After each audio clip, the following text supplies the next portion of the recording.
Hello students, welcome to the Histone Institute of Education. तो इस video के अंदर हम शुरू करने जा रहे हैं machinery and enzyme of replication के बारे में। ठीक है, इससे पहले हम रेप्लिकेशन के बारे में पढ़ चुके हैं कि रेप्लिकेशन क्या होता है, और उसके अलावा रेप्लिकेशन जो है वो सेमी कंजर्वेटिव होता है। कैसे, क्या मतलब होता है सेमी कंजर्वेटिव का, और इसको कैसे प्रूव किया गया था मेसेल्सन एंड स्टाहल के द्वारा। फिर उसके बाद प्लांट्स के अंदर वीसीएफ हवा के अंदर एक्सपेरिमेंट किया था टेलर एंड उसके क्लीथ के द्वारा। तो अब हम शुरू करने जा रहे हैं रेप्लिकेशन का दूसरा और लास्ट पार्ट रेप्लिकेशन के बारे में, machinery and enzymes of replication. देखिए, सबसे पहले हम यहाँ पे रिक्वायरमेंट्स की बात करेंगे कि रेप्लिकेशन के अंदर किन किन चीजों की रिक्वायरमेंट होती है। जैसे कि सबसे पहले बात करते हैं ORI। ORI क्या होता है? Origin of replication. Origin of replication की अगर मैं बात करूं तो ORI क्या होता है? ORI क्या होता है? ORI के ऐसा पॉइंट होता है जहां से रेप्लिकेशन इनिशिएट होती है, शुरू होती है। Right, okay. यहां से जहां पे ORI प्रेजेंट होता है वहां पे एक वाई शेप का स्ट्रक्चर बनता है जिसको बोलते हैं रेप्लिकेशन फोक बोलते हैं। जैसा कि आपको डायग्राम के अंदर दिखाया गया है। होता क्या है, ये क्या है? डीएनए। ये डीएनए है डबल स्टैंडर्ड डीएनए। ये डबल स्टैंडर्ड डीएनए, यहाँ पे जो पॉइंट है, इस पॉइंट को मैं क्या बोलूंगा? इसको बोलूंगा ओरिजिन ऑफ रेप्लिकेशन, ORI। तो ओरिजिन ऑफ रेप्लिकेशन जहां होता है वहां पे ये डीएनए के दोनों स्टैंड अलग अलग हो जाते हैं और दिखने में एक वाई जैसा स्ट्रक्चर बनता है, और इस वाई जैसे स्ट्रक्चर को हम क्या बोलते हैं? रेप्लिकेशन फोक बोलते हैं। राइट, आई होप कि यहां तक क्लियर होगा। नेक्स्ट हम बात करेंगे रेप्लिकोन की। किसकी बात करेंगे? रेप्लिकोन क्या होता है? देखिए, डीएनए का एक ऐसा सेगमेंट जहां पे ORI प्रेजेंट होता है, जहां पे ओरिजिन ऑफ रेप्लिकेशन प्रेजेंट होता है, ऐसे सेगमेंट ऑफ डीएनए को क्या बोलते हैं? रेप्लिकोन बोलते हैं। क्या बोलते हैं? रेप्लिकोन बोलते हैं। ठीक है, तो प्रोकैरियोटिक डीएनए जो होता है वो मोनोरेप्लिकोनिक होता है। इसका मतलब क्या हुआ कि डीएनए का इसके अंदर जो सेगमेंट है उसके पास सिर्फ एक ओरिजिन ऑफ रेप्लिकेशन है। प्रोकैरियोटिक डीएनए के पास सिर्फ एक ORI होता है, ओरिजिन ऑफ रेप्लिकेशन होता है। ठीक है, उसको क्या बोलेंगे? मोनोरेप्लिकोनिक बोलेंगे। अच्छा, उसके बाद मैं बात करूं यूकैरियोटिक डीएनए की, तो यूकैरियोटिक डीएनए के अंदर एक से ज्यादा ओरिजिन ऑफ रेप्लिकेशन होते हैं, और इसका मतलब अगर ओरिजिन ऑफ रेप्लिकेशन एक से ज्यादा होंगे तो रेप्लिकोन भी एक से ज्यादा होंगे। तो इसलिए यूकैरियोटिक डीएनए को मैं क्या बोलूंगा? पॉलीरेप्लिकोनिक। क्या बोलूंगा? पॉलीरेप्लिकोनिक बोलूंगा।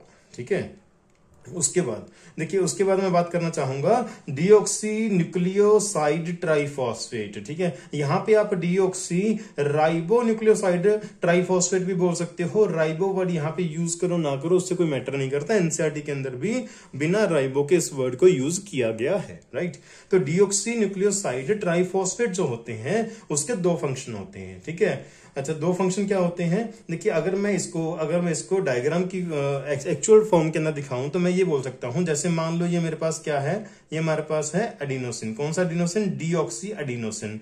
डीऑक्सी एडिनोसिन के साथ मैंने 3 लगा दिए फॉस्फेट ग्रुप। मैंने 3 क्या लगा दिए? फॉस्फेट ग्रुप लगा दिए। ठीक है, तो अब मैं इसको बोलूंगा डीऑक्सी न्यूक्लियोसाइड 1 2 3 ट्राई फॉस्फेट बोलूंगा। अब देखो, ये वाला फॉस्फेट है, ये भी टर्मिनल है। ये वाला फॉस्फेट, इसको भी मैं टर्मिनल या सब टर्मिनल कह सकता हूं। अब होता क्या है, जब भी हमारा डीएनए या आरएनए बनता है तो उस टाइम पे क्या होता है, ये जो डीऑक्सी हमारे पास न्यूक्लियोसाइड है और उसके साथ एक फॉस्फेट ग्रुप जो है, ये आपस में पॉलीमराइज होते हैं, और पॉलीमराइज होके ये क्या बनाते हैं? डीएनए बनाते हैं, या फिर ये आरएनए बनाते हैं। क्या बनाते हैं? आरएनए बनाते हैं। यानी कि जब भी डीएनए या आरएनए बनता है तो ये दोनों टर्मिनल फॉस्फेट ग्रुप यहां से हट जाते हैं। ठीक है, इसका मतलब क्या हुआ? ये जो हमारे पास ट्राइफॉस्फेट है, ये ट्राइफॉस्फेट एक तो आपको एनर्जी प्रोवाइड करेगा इस पॉलीमराइजेशन के लिए जो डीएनए और आरएनए में होती है, उसके लिए एनर्जी। ये जो देखो, ये फॉस्फेट हटेगा तो ये बॉन्ड टूटेगा, जब ये बॉन्ड टूटेगा तो ये फॉस्फेट हटेगा। ठीक है। और जब ये बॉन्ड टूटेगा तो फिर ये वाला फॉस्फेट हटेगा। तो दोनों फॉस्फेट हटने के लिए इन बॉन्ड्स को तोड़ना पड़ेगा, और जब बॉन्ड टूटता है तो वहां से एनर्जी रिलीज होती है, वहां से एनर्जी, इस बॉन्ड के अंदर ही एनर्जी स्टोर थी। जब हमने बॉन्ड को तोड़ा तो यहां से एनर्जी निकलेगी, यहां से जब एनर्जी निकलेगी तो ये एनर्जी कहां यूज हो जाएगी, इनके पॉलीमराइजेशन में, जो कि डीएनए और आरएनए की फॉर्मेशन करवाती है। इसी के साथ जो हमारे पास ये मोनोफॉस्फेट बचेगा, ये जो हमारे पास मोनोफॉस्फेट बचेगा, ये मोनोफॉस्फेट आगे चल के पॉलीमराइजेशन करेगा, और पॉलीमराइजेशन होते ही क्या बनेगा, डीएनए और आरएनए बनेगा, डीएनए और आरएनए बनेगा। ठीक है। नेक्स्ट है मेरे पास हेलिकेज और अनवाइंडेज। अच्छा, हेलिकेज या अनवाइंडेज क्या है, ये एक एंजाइम है, ये एक एंजाइम है। इस एंजाइम का काम क्या होता है, देखो मैंने बिल्कुल शॉर्ट में बताने की कोशिश करी है ताकि कम से कम याद करना पड़े और मैक्सिमम हम चीजों को समझ सकें। अब देखिए ध्यान से भाई, जब डीएनए की रेप्लिकेशन होनी होती है तो डीएनए के अंदर जो हम बोलते हैं हेलिकल स्ट्रक्चर होता है, ऐसी क्वाइलिंग होती है डीएनए के अंदर, ऐसी क्वाइलिंग होती है। इस क्वाइलिंग को ओपन करना पड़ेगा, इस क्वाइलिंग को ओपन करना पड़ेगा। तो इस क्वाइलिंग को ओपन करता है हेलिकेज एंजाइम, जिसको हम अनवाइंडेज भी बोलते हैं, जिसको हम अनवाइंडेज भी बोलते हैं। उसके बाद जब ये दोनों जो स्ट्रैंड है ये आपस में अलग होंगे, यानी कि वाई शेप रेप्लिकेशन फोक बनेगा, वाई शेप रेप्लिकेशन फोक बनेगा, कुछ ऐसे करके वाई जैसी स्ट्रक्चर बनेगी। तो यहां पे जो हाइड्रोजन बॉन्ड थे, यहां पे जो हाइड्रोजन बॉन्ड थे, वो हाइड्रोजन बॉन्ड टूटेंगे, वो हाइड्रोजन बॉन्ड टूटेंगे। हाइड्रोजन बॉन्ड टूटेंगे तो वाई शेप स्ट्रक्चर बनेगा, हाइड्रोजन बॉन्ड टूटेंगे तो वाई शेप स्ट्रक्चर बनेगा। तो वाई शेप स्ट्रक्चर बनाने के लिए एक तो डीएनए को ओपन करना पड़ेगा, फिर उसके हाइड्रोजन बॉन्ड को ब्रेक करना पड़ेगा, और जो डीएनए के दोनों स्ट्रैंड है वो क्या हो जाएंगे, सेपरेट हो जाएंगे। तो इस पूरे के लिए कौन रिस्पॉन्सिबल है, इसके लिए रिस्पॉन्सिबल है हेलिकेज या अनवाइंडेज। ओके। नेक्स्ट हम बात करेंगे एसएसबी प्रोटीन। एसएसबी प्रोटीन क्या होता है, सिंगल स्ट्रैंडेड बाइंडिंग प्रोटीन। ये कुछ ऐसे प्रोटीन होते हैं, ये कुछ ऐसे प्रोटीन होते हैं जो प्रोटीन सिंगल स्ट्रैंडेड, जो डीएनए होता है, देखो सिंगल स्ट्रैंड हो गया ना, जब ये वाई शेप स्ट्रक्चर बनेगी तो मैं इसको सिंगल स्ट्रैंड डीएनए बोलूंगा। मैं इसको क्या बोलूंगा, मैं इसको सिंगल स्ट्रैंड डीएनए बोलूंगा। ये सिंगल स्ट्रैंड डीएनए होता है। तो ये सिंगल स्ट्रैंड डीएनए वापस क्वाइलिंग कर सकता है, तो ये वापस क्वाइलिंग करके इस रेप्लिकेशन फोक को खत्म कर देगा और वापस डबल स्ट्रैंड बन जाएगा। ठीक है, इसका भी तो डर है ना। तो ये सिंगल स्ट्रैंड जो है वापस आपस में जुड़ करके डबल स्ट्रैंडेड डीएनए बना सकते हैं। लेकिन ये डबल स्ट्रैंडेड डीएनए जो बना सकते हैं, इसको रोकने के लिए भाई रोकना पड़ेगा, नहीं रोकोगे तो डबल स्ट्रैंड वापस बन जाएगा। डबल स्ट्रैंड वापस बन जाएगा तो उसकी रेप्लिकेशन नहीं हो पाएगी। रेप्लिकेशन करने के लिए सिंगल स्ट्रैंड का होना जरूरी है, सिंगल स्ट्रैंड का बनना जरूरी है। और इसको सिंगल स्ट्रैंड की फॉर्म में, डीएनए के सिंगल स्ट्रैंड को रीज्वाइन करने से रोकने के लिए इसके साथ कुछ प्रोटीन आके बाइंड हो जाते हैं, उसको बोलते हैं सिंगल स्ट्रैंडेड बाइंडिंग प्रोटीन, जो उसको सिंगल स्ट्रैंड की फॉर्म में बाइंड करके रखते हैं। ओके। नेक्स्ट है हमारे पास टोपो आइसोमेरेज या फिर गाइरेज। अब देखिए ध्यान से इस डायग्राम को देखिए, मान लो कि ये हमारे पास एक डीएनए सेगमेंट है जिसकी हमें रेप्लिकेशन करवानी है। रेप्लिकेशन करवानी है तो हम क्या करेंगे, मान लो यहां से लेके यहां तक हमने क्या बना दिया, वाई शेप रेप्लिकेशन फॉक बना दिया, वाई शेप रेप्लिकेशन फॉक बना दिया। ठीक है। अब जैसे ही मैं यहां से लेके यहां तक के डीएनए को रेप्लिकेशन फॉक के अंदर ओपन करूंगा तो ध्यान से देखो, ये पीछे वाला जो डीएनए है यहां से लेके यहां तक, पीछे वाला जो डीएनए है यहां से लेके यहां तक, उसके अंदर देखो ये वाला जो स्ट्रक्चर है कितना ओपन, कितना लूज दिख रहा है, लेकिन यहां का जो स्ट्रक्चर है वो कितना टाइट दिख रहा है। एक्चुअली यहां पे जब रेप्लिकेशन फोर्क बनता है, ये डीएनए जब सिंगल स्ट्रैंड में कन्वर्ट होता है तो पीछे वाले जो हेलिकल स्ट्रक्चर हैं वो आपस में क्या हो जाते हैं, टाइट हो जाते हैं। वो आपस में क्या हो जाते हैं, वो आपस में टाइट हो जाते हैं, वो आपस में टाइट, यानी कि मैं बोलूंगा कि आगे वाले स्ट्रैंड्स को सेपरेट करने से पीछे वाले स्ट्रैंड के अंदर टाइटनेस आ जाती है। उस टाइटनेस को मैं बोलता हूं टेंशन। पीछे वाले किसके अंदर, हेलिकल स्ट्रक्चर के अंदर टेंशन आ जाती है, और इस टेंशन को रिलीज करने का काम किसका होता है, इस टेंशन को रिलीज करने का काम होता है टोपो आइसोमेरेज का या फिर गाइरेज का। ओके, ठीक है। नेक्स्ट मैं बात करूंगा प्राइमेज की। देखिए प्राइमेज का काम होता है डीएनए प्राइमर बनाना, आरएनए प्राइमर बनाना। आरएनए प्राइमर क्या करता है, देखिए इसको हम आगे चलकर डिस्कस करते हैं। नेक्स्ट हमारे पास क्या है, डीएनए डिपेंडेंट डीएनए पॉलीमरेज। इसका मतलब क्या है भाई, हमारे पास क्या है, डीएनए का एक सिंगल स्ट्रैंड है। अब ये डीएनए का सिंगल स्ट्रैंड है, इसके ऊपर डीएनए डिपेंडेंट डीएनए पॉलीमरेज जो है वो धीरे धीरे धीरे धीरे धीरे धीरे आगे बढ़ता जाएगा और एक नया स्ट्रैंड जो है डीएनए का उसको बनाता जाएगा, डीएनए का नया स्ट्रैंड बनाता जाएगा। ठीक है, तो ये जो पॉलीमरेज एंजाइम है, ये जो हमारे डीऑक्सी न्यूक्लियोसाइड मोनोफॉस्फेट होते हैं उनको आपस में जोड़ता जाएगा और एक पॉलीमर बनाता जाएगा और इस प्रोसेस को हम बोलते हैं पॉलीमराइजेशन। तो ये एंजाइम किसके बिहाफ पे काम करता है, ये डीएनए के ऊपर काम करता है। तो ये डीएनए डिपेंडेंट है, ये क्या है, डीएनए डिपेंडेंट है।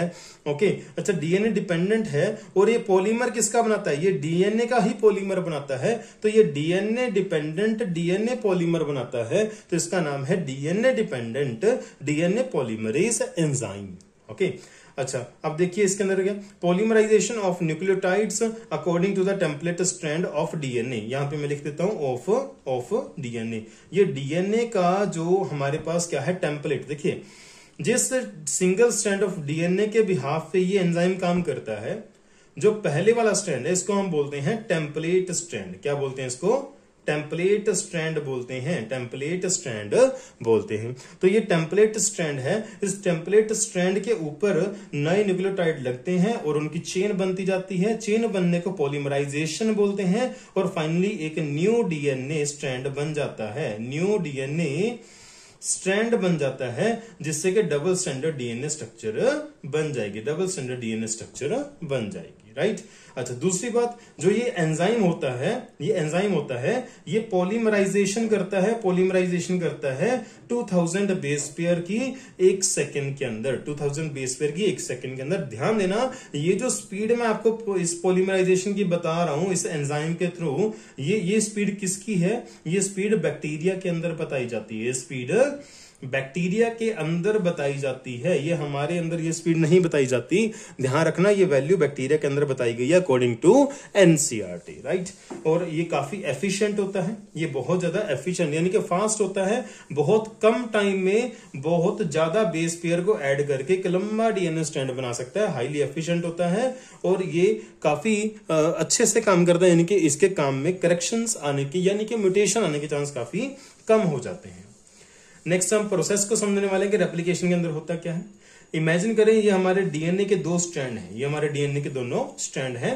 देखिए एक स्ट्रैंड जो होता है वो 5-2 3- होता है, 5-2 3- होता है। दूसरा स्ट्रैंड 3-2 5- होता है। इसका 5- लेफ्ट साइड में है, इसका 5- राइट साइड में है।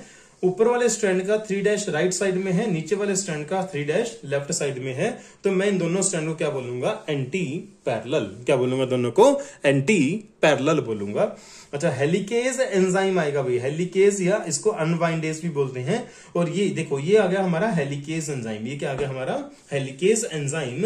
हेलिकेज एंजाइम क्या करेगा, डीएनए के दोनों स्ट्रैंड्स को अलग अलग कर देगा, यानी कि यहां पे क्या हो जाएगा, दोनों स्ट्रैंड अलग हो जाएंगे, यानी कि डीएनए की कॉइलिंग ओपन हो जाएगी, हाइड्रोजन बॉन्ड टूट जाएंगे और दो स्ट्रैंड अलग अलग सिंगल स्ट्रैंड बन जाएंगे। और क्या बन जाएगा, एक रेप्लिकेशन फोक जो कि वाई के जैसा दिखता है। क्या बन जाएगा, रेप्लिकेशन फोक जो कि वाई के जैसा दिखता है। उसके बाद हमारे पास आएंगे एसएसबी। एसएसबी क्या होता है, सिंगल स्ट्रैंडेड बाइंडिंग प्रोटीन्स।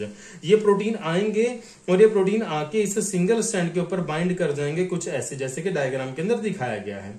जैसे ये सिंगल स्ट्रैंड के ऊपर आके बाइंड करेंगे तो ये सिंगल स्ट्रैंड वापस क्वाइलिंग करने की सोचेगा भी नहीं, ये सिंगल स्ट्रैंड की फॉर्म में ही स्टेबलाइज हो जाएगा। अच्छा उसी के साथ साथ ये भी देखना पड़ेगा कि उसके बाद ना जो पीछे वाला पार्ट होता है, आगे वाला पार्ट जब ओपन होगा तो पीछे वाले पार्ट में एक टेंशन आ जाती है, टेंशन स्ट्रेस आ जाता है। उस स्ट्रेस को रिलीज करवाने का काम किसका होता है, टोपो आइसोमेरेज का, या फिर आप इसको गाइरेज भी बोल सकते हो। क्या बोल सकते हो आप इसको गाइरेज एंजाइम। देखिए जहां पे एज आ गया इसका मतलब एंजाइम की बात हो रही है, तो टोपो आइसोमेरेज को गाइरेज भी बोला जा सकता है। ठीक है, अच्छा अब उसके बाद क्या है, उसके बाद है हमारे पास आरएनए प्राइमर। तो आरएनए प्राइमर क्या होता है, देखिए अब आगे बात आरएनए प्राइमर की जो हमने यहाँ पे डिस्कस किया था। जो प्राइमेज होता है वो आरएनए प्राइमर बनाता है। आरएनए प्राइमर क्या है, ध्यान देना, जो डीएनए डिपेंडेंट डीएनए पॉलीमरेज है वो यहां पे पॉलीमराइजेशन को इनिशिएट नहीं कर सकता। डीएनए डिपेंडेंट डीएनए पॉलीमरेज की दिक्कत है कि वो रेप्लिकेशन को इनिशिएट नहीं कर सकता। तो इनिशिएट कौन करता है? इनिशिएट करता है आरएनए प्राइमर। इनिशिएट करता है RNA primer.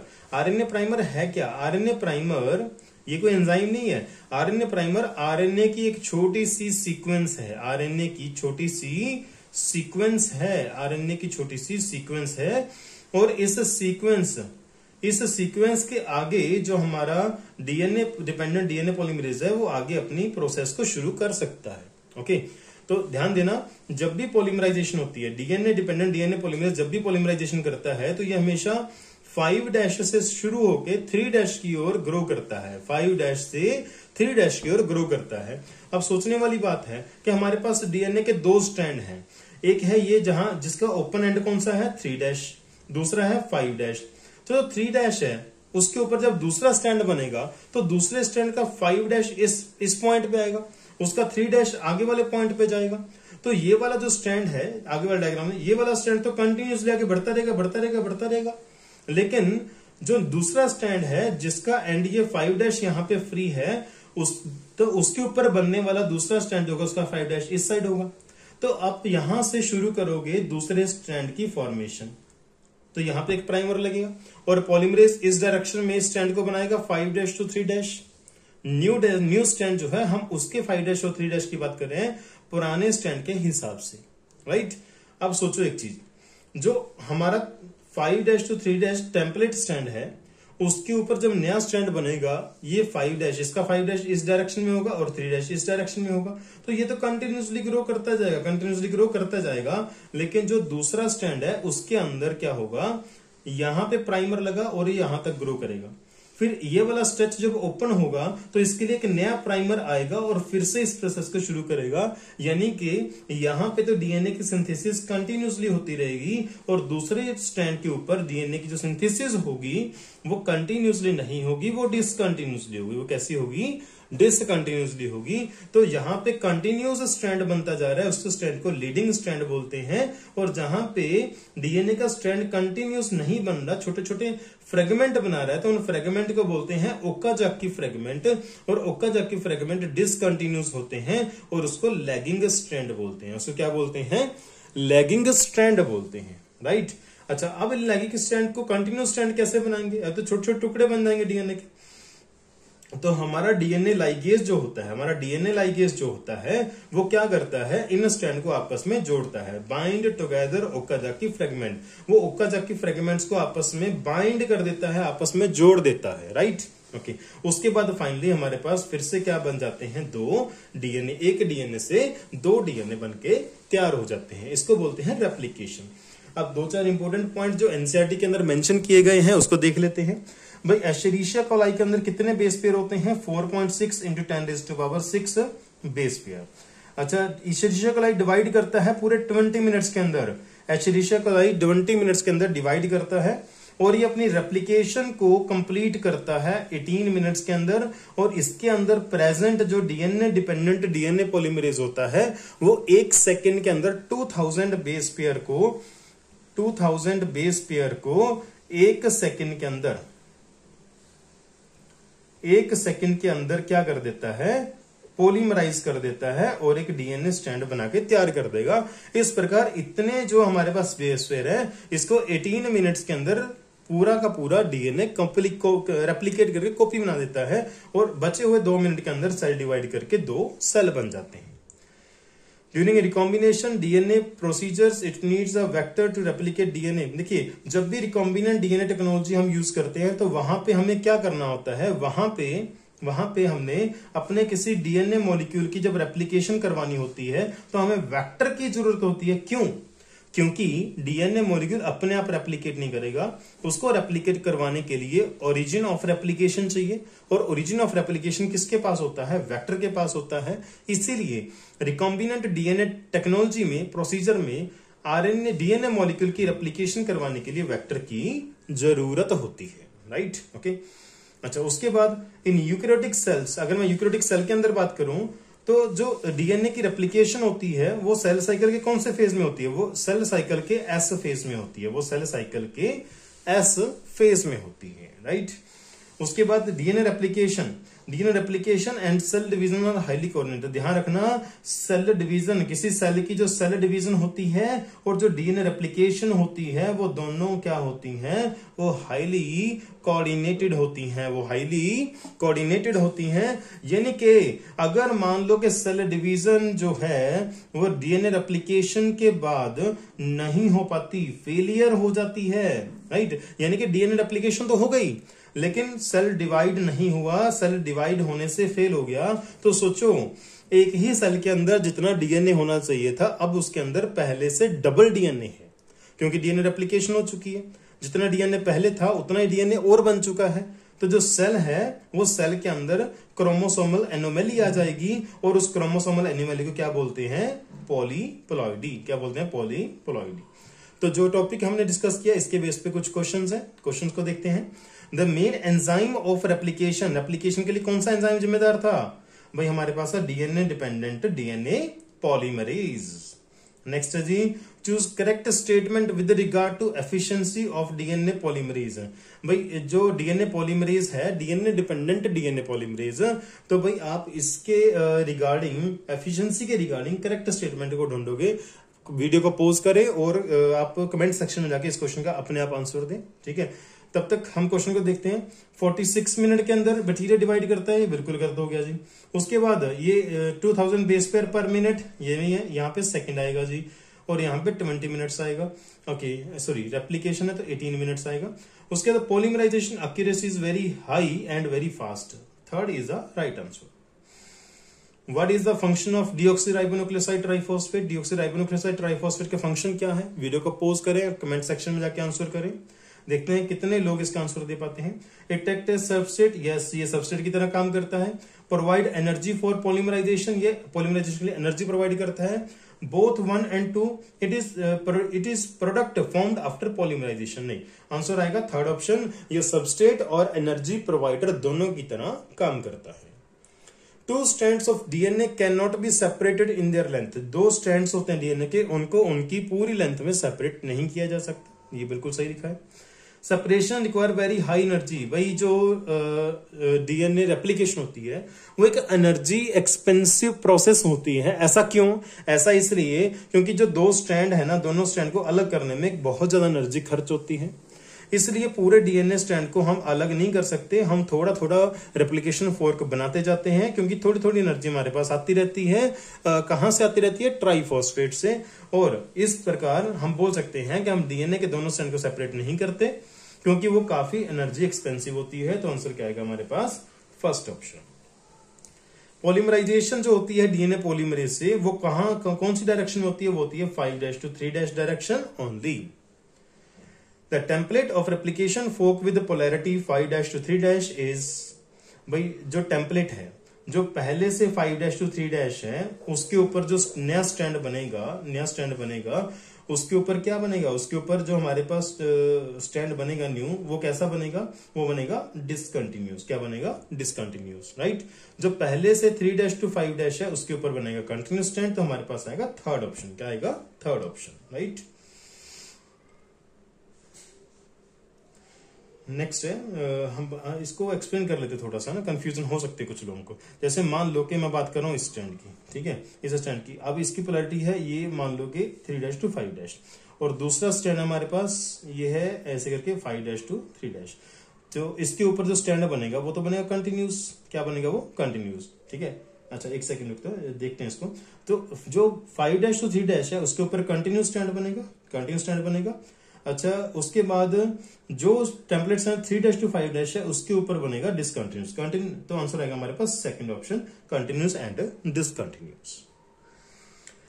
DNA ligase acts on, जो डीएनए लाइगेज होता है वो किसके ऊपर काम करता है? वो काम करता है हमारे किसके ऊपर? वो काम करता है हमारे 3' to 5' टेम्पलेट स्टैंड के ऊपर, जहां पे ओकाजाकी फ्रेगमेंट्स बनेंगे।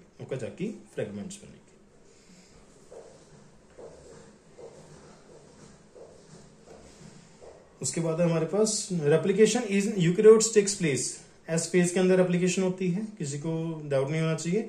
पॉलीप्लॉइडी रिजल्टेड इनटू, पॉलीप्लॉइडी से क्या हो जाएगा, अच्छा रिजल्टेड बाय, पॉलीप्लॉइडी जो होती है वो कब होती है, वो तब होती है जब सेल डिवाइड नहीं करता रेप्लिकेशन के बाद। तो फर्स्ट हमारा आंसर आ सकता है failure in DNA replication after cell division, बिल्कुल गलत है, ऑपोजिट लिखा हुआ है।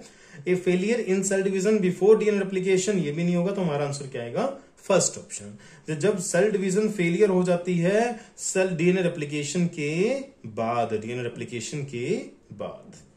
तो आई होप कि थोड़ा वीडियो लंबा हो गया है हमारा, काफी टाइम हो गया है, लेकिन हमने यहाँ पे रेप्लिकेशन को डिटेल में खत्म कर दिया है। आई होप कि आपको ये वीडियो अच्छी लगी होगी। देखते हैं कमेंट सेक्शन में कितने लोग इसका सही क्वेश्चन का आंसर दे सकते हैं। वीडियो को पॉज करके आप क्वेश्चन का सही आंसर देने की कोशिश करें, ठीक है। और आई होप कि आपको वीडियो अच्छे लग रहे हैं, कंटेंट आपको हमारा अच्छा लग रहा है, अपने दोस्तों के साथ शेयर करें ताकि हमें मोटिवेशन मिल सके।